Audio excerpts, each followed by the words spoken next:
అందరికీ నమస్కారం. జూన్ 21వ తేదీ అంతర్జాతీయ యోగా దినోత్సవ సందర్భంగా మనందరం కార్తీక మాసం ధనుర్మాసం లాగా జూన్ మాసాన్ని యోగా మాసంగా గుర్తించి నెలంతా శారీరక మానసిక ఆరోగ్యాన్ని పెంపొందించుకోవటానికి నిజ జీవితంలో యోగాను ఒక భాగంగా చేసుకుని అందరూ ఆచరించాలని మన ప్రధానమంత్రి శ్రీ నరేంద్ర మోడీ గారు మరియు ఆంధ్రాను యోగాంధ్రగా మార్చాలని ఆంధ్రప్రదేశ్ ముఖ్యమంత్రి శ్రీ నారా చంద్రబాబు నాయుడు గారు ఇంటింటికి యోగా చేరాలని సంకల్పించారు. ఇందులో భాగంగా ఇంటింటికి యోగా కార్యక్రమానికి మీ అందరికీ స్వాగతం. ఈరోజు మండూకాసన్ విశేషత తెలుసుకోబోతున్నాం.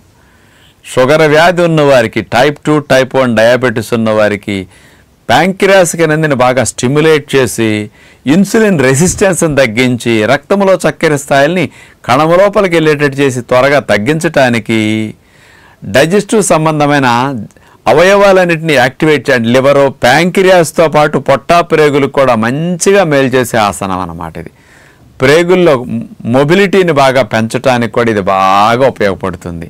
చాలామందికి గ్యాస్ పట్టేసి స్ట్రక్ అయి ఉంటుంది కదా, అలాంటి వారికి గ్యాసెస్ పైనుంచి ఫ్రీగా వెళ్ళి పొట్ట ఛాతీ ఫ్రీ అవ్వటం కోసం కూడా ఇది బాగా పనికొస్తుంది.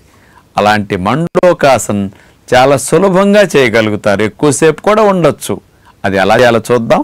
మండూకాసన్ చేసే విధానంలో ముందుగా మనం వజ్రాసనంలో అలా స్ట్రైట్గా కూర్చున్నాక లేదా పద్మాసనంలో స్ట్రైట్గా కూర్చున్నాక గాలిని ఛాతీ నిండుగా పీల్చుకుంటూ రెండు చేతి వేళ్ళని గుప్పుడులాగా అట్లా మూసేసి గుప్పుడు అట్లా ఆనించేసి రెండు గుప్పుళ్ళతో పొట్ట భాగాన్ని నొక్కుకుంటూ గాలిని పూర్తిగా వదులుతూ తల నేల కానటానికి మనం అట్లా తీసుకెళ్తాం. మాడు భాగం అంటే నుదుటి భాగం, మాడు భాగం నేల కాంతుందన్నమాట.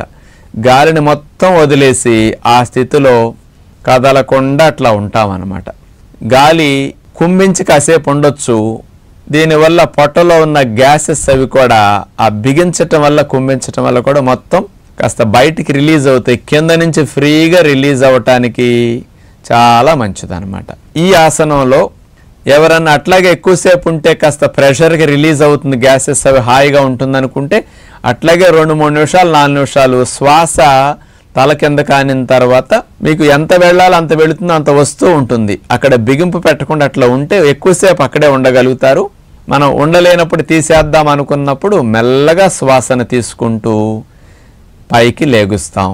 తర్వాత ఈ మండూకాసన్ అట్లా కాళ్ళని తీసేసి వజ్రాసనం నుంచి కాళ్ళని రెండుటిని పూర్తిగా చాపుకుని చేతులు వెనక్కి పెట్టుకుని ఇలా విశ్రాంతిగా కూర్చుంటాం. మడాల దగ్గర నుంచి పాదాన్ని మడిచినందువల్ల తిమ్మిరెక్కినప్పుడు, రక్త ప్రసరణ తగ్గినప్పుడు అదంతా మళ్ళా సహజంగా నార్మల్కి వచ్చేస్తుంది అనమాట. ఇది చక్కటి ఆసనం. ఈ మండూకాసన్ని బాగా మోకాళ్ళ నొప్పులు తీవ్రంగా ఉన్నవారు వజ్రాసనం వేయకూడదు కాబట్టి ఇది చేయకూడదు. అలాగే ప్రెగ్నెన్సీలో నెలలు నిండే కొద్దీ 6-7 నెలలు దాటిన తర్వాత ఇది చేయటానికి కుదరదు కాబట్టి అలాంటి వారు చేయకూడదు. హెర్నియా వచ్చి కాస్త బొడ్డు కింద భాగాల్లో ఉండే అసౌకర్యంగా ఉన్నవారు దీన్ని మానేసేయాలి. మరి డయాబెటీస్ వారసత్వంగా వచ్చే అవకాశం ఉంది, మా కుటుంబాలందరికీ షుగర్ ఉంది అనుకున్న వారు డయాబెటీస్ రాకూడదంటే ఇన్సులిన్ రెసిస్టెన్స్ రాకుండా నిరోధించడానికి ఈ మండూకాసన్ తప్పనిసరిగా చేయండి. పిల్లలందరికీ ముందు నుంచి హెరిడిటరీగా షుగర్ రాకుండా పేరెంట్స్ నేర్పండి అని విజ్ఞప్తి చేస్తూ నమస్కారం.